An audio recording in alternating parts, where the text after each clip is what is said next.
It is a dark and stormy night on Spooky Hill. The moon hides behind dark, foreboding clouds and the wind whips the treetops. Somewhere deep in the ancient forest that surrounds Spooky Hill, an animal, maybe a wolf, howls into the night, and the cry is answered almost immediately by another.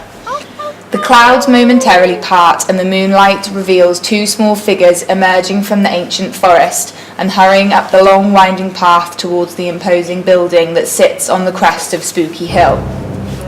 Spooky Hall is really more of a castle than a hall, with high dark stone walls, ornate glass windows and a huge imposing dark oak door that looks like it could be an army at bay.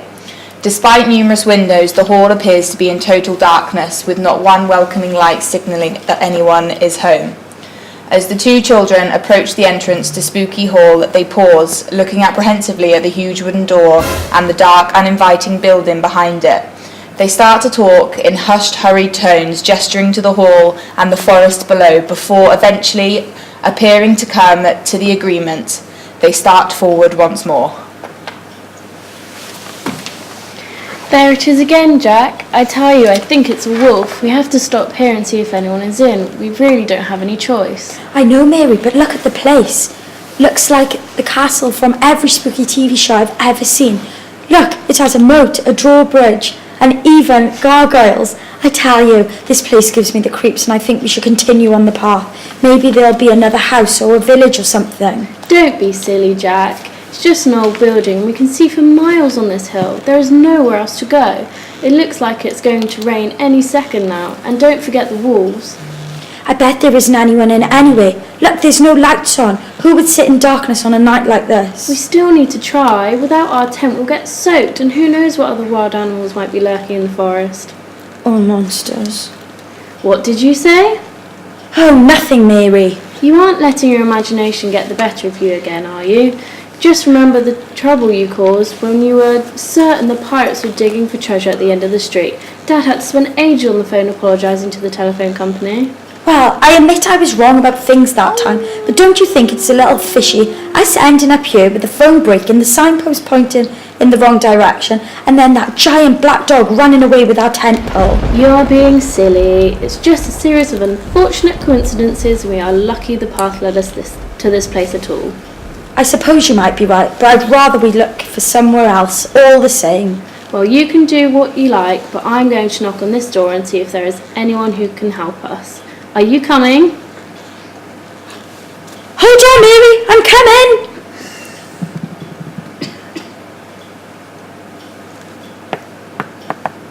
Come on, Mary, there's no one in. We best get back to the forest path and see if we can find another house. No, hold on, Jack, it's opening. Yes? Oh, hello. I'm sorry to bother you, but my brother and I are in a bit of a pickle. Close your mouth, Jack.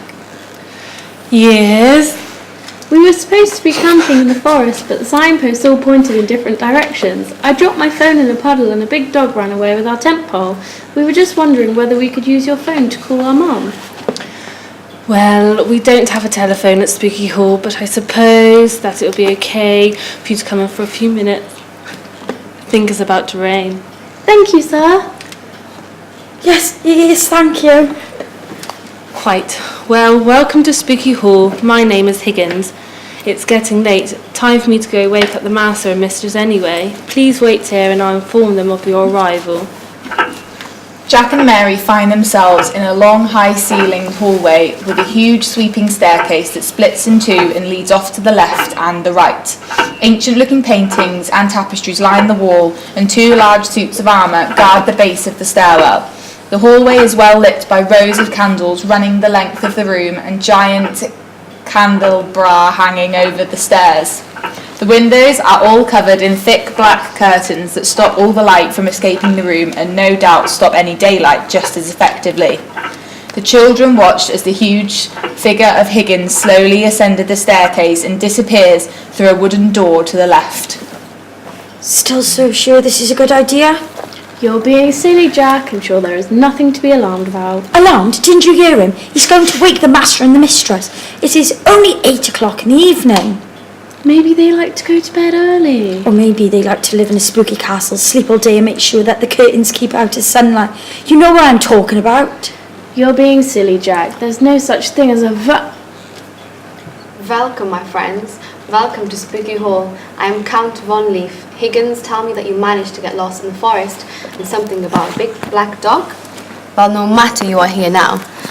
And tonight you will be an honoured addition to our dining table. We need to get out of here now. For once I agree with you, but the door is shut tight and I don't think we can open it. What are you two whispering about? What? Oh, nothing. How did you get down here so fast? You were at the top of the stairs a second ago. Darling, you should have told me we had guests. I would have changed into something special. You look ravishing as ever, my dear. We do indeed have 2 young guests, although I do not know their names. Oh, sorry. My name is Mary Slater and this is my brother Jack. We were lost in the forest and a big black dog stole our tent pole. It looks like there is going to be a tremendous storm and we thought we would have to spend the night up a tree or something until we spotted your house. I was hoping to use the telephone to call our mum, but... Nonsense. You will stay the night in Spooky Hall as our guests. As I said, my name is Count Von Leaf, and this is my beautiful bride, the Countess Von Leaf. We don't often get visitors to Spooky Hall, so we will certainly make a change to our usual dinner plans. Yes, welcome to our humble home. You will stay here tonight and Higgins can take care of you in the morning. Have you children eaten yet? I am dying for a bite myself, but will wait until dinner time.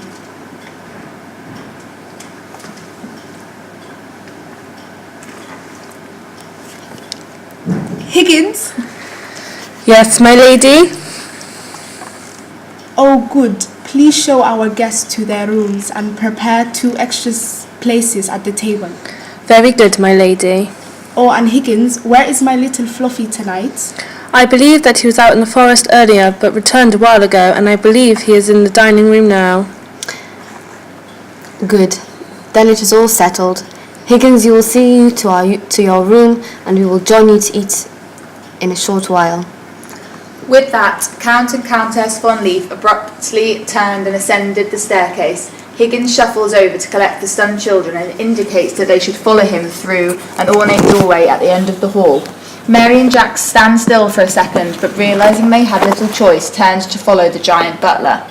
They passed through the door into another big room, which was dominated by a large dining table already set with 4 places, as if Higgins had known that they would be coming all along.